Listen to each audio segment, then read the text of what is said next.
So, നമ്മൾ last ക്ലാസ്സുകളിൽ നമ്മൾ കൈനറ്റിക് തിയറി ഡിസ്കസ് ചെയ്തുകൊണ്ടിരുന്നത് നമ്മളത് വെച്ചിട്ട് എന്താ പറയുക വെലോസിറ്റീസും കാര്യങ്ങളൊക്കെ പറഞ്ഞിട്ടുണ്ടായിരുന്നു.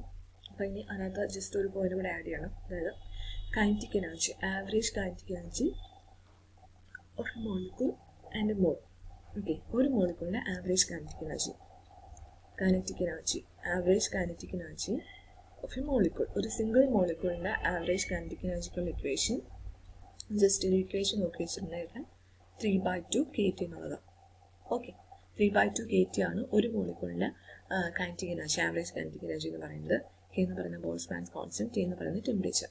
അപ്പോൾ ഇത് ഒരു മോളിക്യൂളിൻ്റെ കേസിലുള്ള ആവറേജ് കൈനറ്റിക് എനർജിയാണ്. അപ്പോൾ kinetic energy of one mole, ഒരു മോൾ ഗ്യാസിൻ്റെ ആവറേജ് കൈനറ്റിക് എനർജി എന്താണ്? ഇത് ഒരു മോളിക്യൂളിൻ്റെ ആണ് 3/2 kT. 1 മോൾ എന്ന് പറയുന്നത് എന്തിന് ഇക്വലൻ്റാ? അവഗാഡ്രോ നമ്പർ ഓഫ് മോളിക്യൂൾസിന് ഇക്വലൻ്റ് അല്ലേ? ഒരു മോൾ അവഗാഡ്രോ നമ്പർ ഓഫ് മോളിക്യൂൾസിന് ഇക്വലൻ്റാ. അപ്പോൾ അവഗാഡ്രോ നമ്പർ ഓഫ് മോളിക്യൂൾസിൻ്റെ കൈനറ്റിക് എനർജിയാണ് ഒരു മോൾ ഗ്യാസിൻ്റെ കൈനറ്റിക് എനർജി എന്ന് പറയുന്നത്. സോ 3/2 kTനെ എന്തുകൊണ്ട് മൾട്ടിപ്ലൈ ചെയ്യണം? അവഗാഡ്രോ നമ്പർ വെച്ച് മൾട്ടിപ്ലൈ ചെയ്യണം. അപ്പോൾ K ഇൻറ്റു എൻ എന്ന് പറയുന്നത് എന്താ? R. നമ്മൾ ഓൾറെഡി കണ്ടിട്ടുള്ളതാണ്. K into N is equal to R. അപ്പോൾ എന്താ വരിക? 3/2 RT. ഓക്കെ, അപ്പോൾ ഇതാണ് എന്തെന്ന് പറയുന്നത് ഒരു മോൾ ഗ്യാസിൻ്റെ average kinetic എനർജിക്കൽ ഇക്വേഷനാണ് 3/2 RT. R is the universal gas constant, T is the temperature. Okay ആണല്ലോ. ഇനി നമുക്ക് വരുന്നത് കൊളിഷൻ പാരാമീറ്റേഴ്സ് ആണ്. അതായത് ഇനിയിപ്പോൾ നമ്മൾ കൊളിഷൻ തിയറിയിലേക്ക് വരാണ്. അതായത് എന്താ പറയുക, കൊളിഷൻ തിയറി എന്ന് പറയുമ്പോഴത്തേന് മോളിക്യൂൾസ് വെറുതെ ഒരിടത്തിരിക്കുന്നവരല്ല ഗ്യാസ് മോളിക്യൂൾസ്. അവർ വളരെ റാൻഡം മോഷനിലാണ്, ഇങ്ങനെ റാൻഡമായിട്ട് മൂവ് ചെയ്യുന്ന സമയത്ത് തമ്മിൽ കൊളൈഡ് ചെയ്യുകയും കൊളിഷൻ സംഭവിക്കാറുണ്ട്. കൊളിഷൻ തിയറി പ്രകാരം ഈ ഒരു കൊളിഷൻ്റെ ഭാഗമായിട്ടാണ് ഒരു പർട്ടിക്കുലർ റിയാക്ഷൻ നടക്കുന്നതെന്നാണ് പറയുന്നത്. ഒരു മിനിമം എനർജിയിൽ മോളിക്യൂൾസ് തമ്മിൽ കൊളൈഡ് ചെയ്ത് കഴിയുമ്പോഴത്തേനാണ് ഒരു റിയാക്ഷൻ നടക്കുന്നത്, അല്ലെങ്കിൽ റിയാക്ടൻ്റ് പ്രോഡക്റ്റായിട്ട് മാറുന്നതെന്നൊക്കെയാണ് കൊളിഷൻ തിയറി പറയുന്നത്.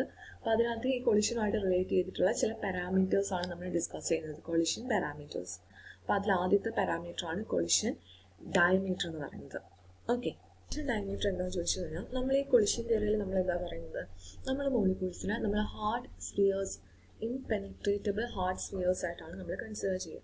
ഓക്കെ, മോളിക്യൂൾസ് എന്ന് പറയുന്നത് ഇതുപോലുള്ള ഹാർഡ് സ്ഫിയേഴ്സ് ആണ്. അത് ഇൻപെനട്രേറ്റബിൾ ആണ്. രണ്ടുപേരും മാക്സിമം അടുത്തേക്ക് വരും, പക്ഷേ തമ്മിൽ പെനിട്രേറ്റ് ചെയ്യില്ല എന്നുള്ള രീതിയിൽ. അപ്പോൾ ഇവർ ഏറ്റവും മാക്സിമം ആയിട്ട് അടുത്ത് വരുന്ന ആ ഒരു ഡിസ്റ്റൻസ്, രണ്ട് മോളിക്യൂൾസ് കൊളൈഡ് ചെയ്യുക മീൻസ് അവരെന്താണ് മാക്സിമം അടുത്ത് വരാണ്, ഏറ്റവും ക്ലോസസ്റ്റ് ആയിട്ട് നിൽക്കുകയാണ്. ഈ ഒരു ക്ലോസസ്റ്റ് ആയിട്ടുള്ള അപ്രോച്ച്, ഏറ്റവും ക്ലോസ് ആയിട്ട് രണ്ട് മോളിക്യൂൾസ് കൊളൈഡ് ചെയ്യുന്ന സമയത്ത് അപ്രോച്ച് ചെയ്യുന്ന സമയത്ത് ഇവരുടെ സെൻറ്റേഴ്സ് ഉണ്ടല്ലോ, ഇത് ഫസ്റ്റ് മോളിക്യൂളിൻ്റെ സെൻറ്റർ, ഇത് സെക്കൻഡ് മോളിക്യൂളിൻ്റെ. അപ്പോൾ ഇവരുടെ സെൻറ്റേഴ്സ് തമ്മിലുള്ള ആ ഒരു ഡിസ്റ്റൻസ് ഓഫ് സെപ്പറേഷൻ അതിനെയാണ് നമ്മൾ കൊളിഷൻ ഡയമീറ്റർ ഡി എന്ന് പറഞ്ഞ് റെപ്രസെൻറ്റ് ചെയ്യുക. കൊളിഷൻ ഡയമീറ്ററിനെ ഡി അല്ലെങ്കിൽ നമ്മൾ സിഗ്മ വെച്ച് കാണിക്കാറുണ്ട്. മനസ്സിലായോ? അപ്പോൾ രണ്ട് മോളിക്യൂൾസ് ഇങ്ങനെ കൊളൈഡ് ചെയ്യുക മീൻസ് ടച്ച് ചെയ്യുന്ന രീതിയിൽ രണ്ടുപേരും ഏറ്റവും ക്ലോസ് ആയിട്ട് വരുന്ന സമയത്ത് അവരുടെ സെൻറ്റേഴ്സ് തമ്മിലുള്ള distance of separation, that is collision diameter. നമ്മൾ നോർമലി സിഗ്മ വെച്ചിട്ടാണ് അതിനെ റെപ്രസെൻറ്റ് ചെയ്യാറ്. കൊളിഷൻ ഇപ്പോൾ രണ്ട് ഐഡൻറ്റിക്കൽ മോളിക്യൂൾസ് ആണ് എന്നുണ്ടെങ്കിൽ ഇത് എ എന്ന് പറയുന്ന മോളിക്യൂൾ, ഇത് എ എന്ന് പറയുന്ന മോളിക്യൂൾ. അപ്പോൾ രണ്ടും ഐഡന്റിക്കൽ മോളിക്യൂൾസ് ആണെങ്കിൽ ശരിക്കും പറഞ്ഞാൽ ഈ കൊളിഷൻ ഡയമീറ്റർ സിഗ്മ എന്ന് പറയുന്നത് എന്തിന് ഇക്വലൻ്റാ? ഒരു മോളിക്യൂളിൻ്റെ ഡയമീറ്ററിന് ഇക്വലൻ്റ് അല്ലേ? ശരിക്കും പറഞ്ഞാൽ ഇതെന്ന് പറയുന്നത് ഇത്രയും പോർഷൻ ഇയാളുടെ റേഡിയസ് ആണ്, ഇത്രയും പോർഷൻ ഇയാളുടെ റേഡിയസ് ആണ്. അപ്പോൾ രണ്ടിൻ്റെ റേഡിയസ് ആഡ് ചെയ്യുന്നതല്ലേ കൊളിഷൻ ഡയമീറ്റർ എന്ന് പറയുന്നത്. അപ്പോൾ ഇത് രണ്ട് ഐഡന്റിക്കൽ മോളിക്യൂൾസ് ആണ് എങ്കിൽ ഇത് ആക്ച്വലി ഒറ്റ ഒരു മോളിക്യൂളിൻ്റെ എന്തിന് ഇക്വലൻ്റാ? ഡയമീറ്ററിന് ഇക്വലൻ്റാ ഈ കൊളിഷൻ ഡയമീറ്റർ എന്ന് പറയുന്നത്. ഓക്കെ, അപ്പോൾ അതാണ് കൊളിഷൻ ഡയമീറ്റർ എന്ന് പറയുന്നത്. അടുത്ത് വരുന്നതാണ് കൊളിഷൻ ഫ്രീക്വൻസി. കൊളിഷൻ ഫ്രീക്വൻസിക്ക് മുന്നേ നമുക്ക് കൊളിഷൻ നമ്പർ ഒന്ന് നോക്കാം. ഓക്കെ, അപ്പോൾ കൊളിഷൻ നമ്പർ എന്ന് പറയുമ്പോൾ കൊളിഷൻ നമ്പർ എന്താണെന്ന് ചോദിച്ചു കഴിഞ്ഞാൽ it is the number of collisions made by a single molecule per unit time. നമ്മളൊരു ഗേഷ്യസ് സിസ്റ്റം എടുക്കുകയാണെങ്കിൽ അതിനകത്ത് കുറേ മോളിക്യൂൾസ് ഉണ്ടാവും, അവർ ഓരോരുത്തരും റാൻഡം മോഷനിലായിരിക്കും. ഈ മൂവ് ചെയ്യുന്ന സമയത്ത് ഒരു മോളിക്യൂൾ, ഞാനിപ്പോൾ ഏതെങ്കിലും ഒരു മോളിക്യൂളിനെ ഞാൻ കൺസിഡർ ചെയ്യാണ്, ആ ഒരു മോളിക്യൂളിൽ മാത്രം ഫോക്കസ് ചെയ്യാണ്.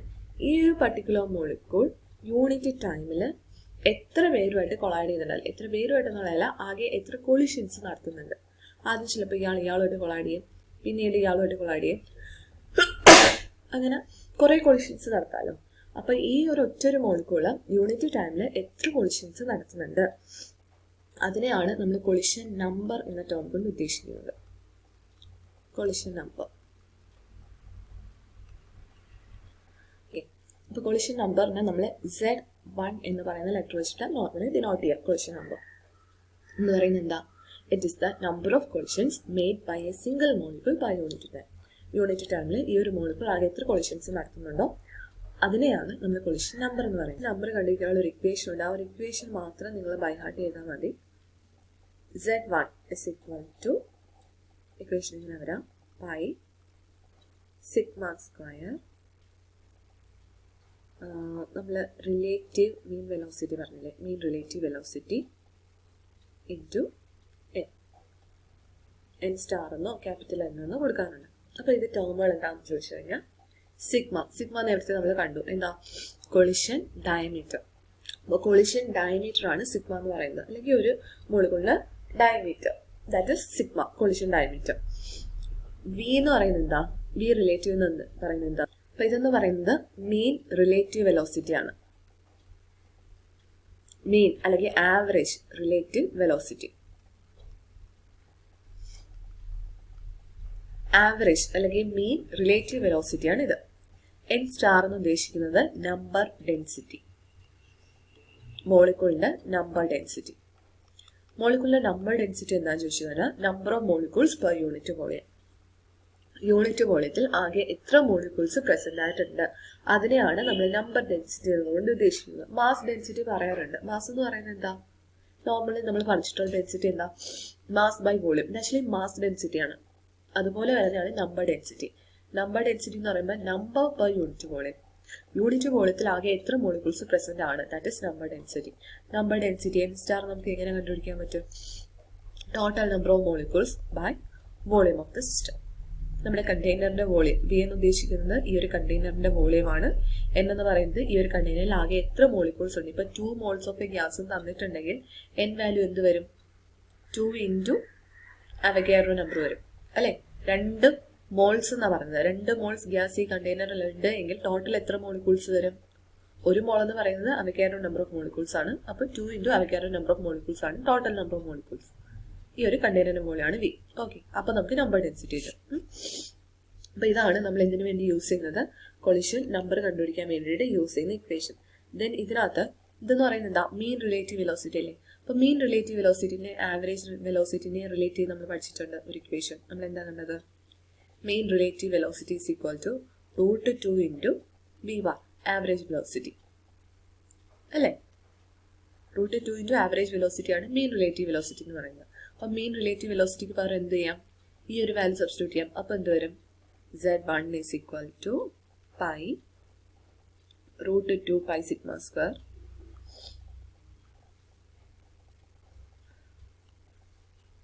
Z1 is equal to √2 pi sigma square V average into n star. Okay, അപ്പൊ ഈ രീതിയിൽ ചിലപ്പോൾ മീൻ റിലേറ്റീവ് വെലോസിറ്റി ആയിരിക്കില്ല തന്നിരിക്കുന്നത്, ആവറേജ് വെലോസിറ്റി ആയിരിക്കും. അങ്ങനെയാണെങ്കിൽ ഈ ഒരു ഇക്വേഷൻ യൂസ് ചെയ്യാം. ഓക്കെ ആണല്ലോ. അപ്പൊ ഇതാണ് നമ്മുടെ കൊളിഷൻ നമ്പർ ഫൈൻഡ് ഔട്ട് ചെയ്യാൻ വേണ്ടിയിട്ടുള്ള ഇക്വേഷൻ എന്ന് പറയുന്നത്. ഇനി നമുക്ക് കൊളിഷൻ ഫ്രീക്വൻസി എന്താണെന്ന് നോക്കാം. കൊളിഷൻ ഫ്രീക്വൻസി എന്താണെന്ന് ചോദിച്ചു കഴിഞ്ഞാൽ it is the total number of bimolecular collisions made per unit time per unit volume. അതായത് യൂണിറ്റ് ടൈമില് യൂണിറ്റ് വോളിയത്തില് ആകെ എത്ര ബൈമോളിക്കുലർ കൊളിഷൻസ് നടക്കുന്നുണ്ട് ആ നമ്പറിനെയാണ് കൊളിഷൻ ഫ്രീക്വൻസി എന്ന് പറയുന്നത്. അപ്പോൾ ഞാൻ ഇപ്പോൾ ഒരു യൂണിറ്റ് വോളിയം കൺസിഡർ ചെയ്യുകയാണെങ്കിൽ അവിടെ കുറെ മോളിക്യൂൾസ് ഉണ്ടാവും. അവർ രണ്ടുപേര് തമ്മിൽ എന്ത് ചെയ്യുന്നുണ്ടാവും? കൊളൈഡ് ചെയ്യുന്നുണ്ടാവും. അങ്ങനെ യൂണിറ്റ് വോളിയത്തില് യൂണിറ്റ് ടൈമില് ആകെ എത്ര കൊളിഷൻസ് നടക്കുന്നുണ്ട്, എത്ര ബൈമോളിക്കുലർ കൊളിഷൻസ് നടക്കുന്നുണ്ട്, ആ നമ്പറിനെയാണ് നമ്മൾ കൊളിഷൻ ഫ്രീക്വൻസി എന്ന് പറയുന്നത്. അതായത് കൊളിഷൻ നമ്പർ എന്തായിരുന്നു? യൂണിറ്റ് ടൈമിൽ ഒരു മോളിക്യൂള് ആകെ എത്ര കൊളിഷൻസിന് വിധേയമാകുന്നുണ്ട്. കൊളിഷൻ ഫ്രീക്വൻസി എന്ന് പറയുന്നത് ടോട്ടൽ നമ്പർ ഓഫ് കൊളിഷൻസ് ആണ്. യൂണിറ്റ് ടൈമിൽ യൂണിറ്റ് വോളിയത്തിൽ ആകെ എത്ര കൊളിഷൻ നടക്കുന്നുണ്ട്, അല്ലാതെ ഒരു മോളിക്യൂളിനെ ഫോക്കസ് ചെയ്തല്ല നമ്മൾ പറയുന്നത്.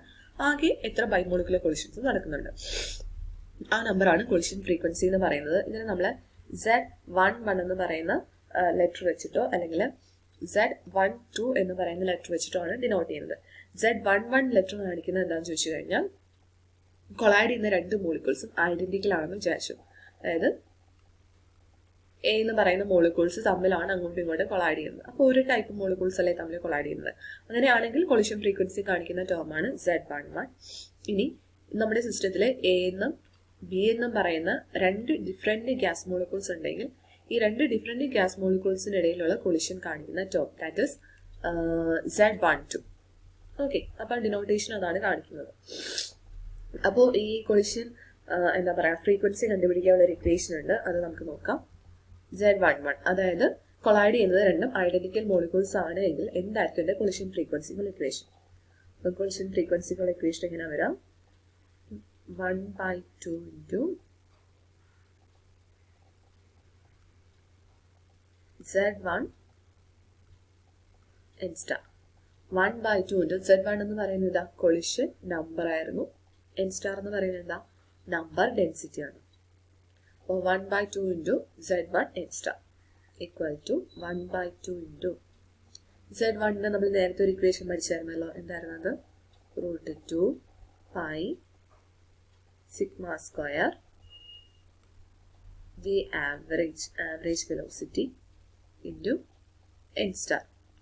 അപ്പോൾ ഇതാണ് Z1-നുള്ള എക്സ്പ്രഷൻ. അതേ ഇൻറ്റു എന്ത് വരും? പിന്നെ ഇവിടെ ഒരു n star ഉണ്ട്, n star. ഓക്കെ ആണല്ലോ. അപ്പോൾ എങ്ങനെ പിന്നെ വരാം? ഇസ് ഈക്വൽ ടു 1/√2 സോൾവ് ചെയ്തെടുക്കുമ്പോൾ pi sigma square average velocity n star square. Okay, അപ്പോൾ സിഗ്മ എന്ന് പറയുന്ന കൊളിഷൻ ഡയമീറ്റർ, ഇതെന്ന് പറയുന്നത് ആവറേജ് വെലോസിറ്റി, n star എന്ന് ഉദ്ദേശിക്കുന്നത് നമ്പർ ഡെൻസിറ്റിയുടെ സ്ക്വയർ ആണ് നമ്മൾ എടുക്കുന്നത്. അപ്പോൾ ഇതാണ് collision frequency for identical molecules. Identical molecules ആണ് കൊളൈഡ് ചെയ്യുന്നതിലുള്ള കൊളിഷൻ ഫ്രീക്വൻസികളുടെ എക്സ്പ്രഷൻ ആണ് ഇതെന്ന് പറയുന്നത്. ഇനി കൊളൈഡ് ചെയ്യുന്നത് രണ്ട് നോൺ ഐഡന്റിക്കൽ ആയിട്ടുള്ള മോളിക്യൂൾസ് ആണെന്ന് വിചാരിച്ചു. എയും ബിയും തമ്മിലാണ് കൊളൈഡ് ചെയ്യുന്നത്. ഓക്കെ, രണ്ട് ഡിഫറെന്റ് മോളിക്യൂൾസ് കൊളൈഡ് ചെയ്യാണ്. അപ്പോൾ ഇതിൽ ഒരാളുടെ കൊളിഷൻ ഡയമീറ്റർ എന്ന് പറയുന്നത് സിഗ്മ 1 ആണെങ്കിൽ അടുത്ത ആളുടെ കൊളിഷൻ ഡയമീറ്റർ സിഗ്മ 2 എന്ന് എടുക്കും. ഓക്കെ, രണ്ടും ഡിഫറെന്റ് ആയിരിക്കും. അപ്പോൾ ഇയാളുടെ ഡയമീറ്റർ ആയിരിക്കില്ലല്ലോ ബി എന്ന് പറയുന്ന മോളിക്യൂളിന്റെ ഡയമീറ്റർ, രണ്ടും ഡിഫറെന്റ് ആണ്. അപ്പോൾ ഇയാളുടെ കൊളിഷൻ ഡയമീറ്റർ സിഗ്മ ആണ്, ബിയുടെ കൊളിഷൻ ഡയമീറ്റർ സിഗ്മ 2 ആണ്. അതുപോലെ ഇവിടെ നമ്പർ ഡെൻസിറ്റിയും ഡിഫറെന്റ് ആയിരിക്കും. യൂണിറ്റ് വോളിയത്തിൽ കാണുന്ന ഇവരുടെ നമ്പർ എന്ന് പറയുന്നത് ഡിഫറെന്റ് ആയിരിക്കും, സെയിം ആവണം എന്നില്ല. ഓക്കെ, അപ്പോൾ അവരുടെ സൈസും കാര്യം അനുസരിച്ച് മാറിക്കൊണ്ടിരിക്കും. ഇപ്പോൾ സ്മോളർ സൈസുള്ള മോളിക്യൂൾ ആണെങ്കിൽ യൂണിറ്റ് വോളിയത്തിൽ കുറേ കാണാം, ലാർജർ സൈസ് ആണെങ്കിൽ കുറച്ച് നമ്പറേ കാണുള്ളൂ. അപ്പോൾ നമ്പർ ഡെൻസിറ്റി ഇവർക്ക് രണ്ടുപേർക്കും ഡിഫറെന്റ് ആയിരിക്കും. ഒരാളുടെ N1 എന്നും ക്യാപിറ്റൽ അല്ലേ, N1 എന്നും മറ്റേ ആളുടെ N2 സ്റ്റാർ എന്നും നമുക്ക് ഡിനോട്ട് ചെയ്യാം. അപ്പോൾ ഇതിനകത്തൊരു വ്യത്യാസം വരുന്നത്, ഇത് ഈ ഒരു ഇക്വേഷനിൽ നിന്ന് നമ്മൾ ഡിഫറെന്റ് മോളിക്യൂൾസ് ആകുമ്പോൾ ഇക്വേഷനിൽ വ്യത്യാസം വരുന്നത് എവിടെയാണെന്ന് ചോദിച്ചു കഴിഞ്ഞാൽ ഇവിടെ വ്യത്യാസം വരും. ഇത് സിഗ്മ എന്ന് പറയുന്നത് കൊളിഷൻ ഡയമീറ്റർ, രണ്ട് ഐഡന്റിക്കൽ മോളിക്യൂൾസ് കൊളൈഡ് ചെയ്യുമ്പോൾ ഒറ്റൊരു കൊളിഷൻ ഡയമീറ്റർ ഉള്ളൂ. പക്ഷേ ഇവിടെ ആ ഒരു വ്യത്യാസം വരും. സിഗ്മ 1 സിഗ്മ 2 രണ്ടിനെയും നമ്മൾ ഇൻക്ലൂഡ് ചെയ്യണം. അതുപോലെ നമ്പർ ഡെൻസിറ്റിയുടെ കാര്യത്തിൽ ആ ഒരു വ്യത്യാസം വരും. ഇവിടെ രണ്ട് നമ്പർ ഡെൻസിറ്റി നമ്മൾ ഇൻക്ലൂഡ് ചെയ്യണം. അപ്പോൾ മോഡിഫൈഡ് ആയിട്ടുള്ള ഇക്വേഷൻ എങ്ങനെ വരുമെന്ന് ചോദിച്ചു കഴിഞ്ഞാൽ sigma 1 2 is equal to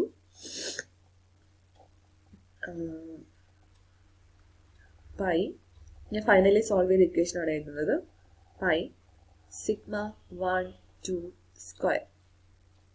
sigma 1 2 square എന്ന് പറയുന്നത് ആവറേജ് കൊളിഷൻ ഡയമീറ്റർ ആണ്. ഫസ്റ്റ് മോളിക്യൂളിന്റെ സെക്കൻഡ് മോളിക്യൂളിന്റെ തമ്മിൽ കൊളിഷൻ ഡയമീറ്റർ എടുത്തിട്ട് അതിന്റെ ആവറേജ് എടുക്കുന്നതാണ് സിഗ്മ 1 2. അപ്പോൾ ഇയാളുടെ കൊളിഷൻ ഡയമീറ്റർ സിഗ്മ 1 ആണ്, ഇത് സിഗ്മ 2 ആണ്. അപ്പോൾ സിഗ്മ 1 2 എന്ന് പറയുന്നത് എന്താ ആവറേജ് കൊളിഷൻ ഡയമീറ്റർ ആണ് രണ്ട് മോളിക്യൂൾസിനെയും കൂടെ. അതെങ്ങനെ കണ്ടുപിടിക്കും? Sigma 1 plus sigma 2/2. അപ്പോൾ രണ്ട് ഇൻഡിവിജ്വൽ മോളിക്യൂൾസിന്റെയും കൊളിഷൻ ഡയമീറ്ററിന്റെ ആവറേജിനെയാണ് സിഗ്മ 1 2 എന്ന് പറയുന്നത്. ആ ആവറേജ് കൊളിഷൻ ഡയമീറ്റർ ആണ് നമ്മൾ കൊളിഷൻ ഫ്രീക്വൻസി കണ്ടുപിടിക്കാനുള്ള ഈ ഒരു ടേമിൽ ഇൻക്ലൂഡ് ചെയ്യുന്നത്. ഓക്കെ, അപ്പം സിഗ്മ സ്ക്വയർ എന്ന് പറയുന്നത് സിഗ്മ 1 2ന്റെ സ്ക്വയർ. ഇതിനെന്താ വരാം? √8kT/π/μ into N1 N2. അപ്പോൾ എന്തുവാന്നുള്ള വ്യത്യാസം പറഞ്ഞുതരാവേ.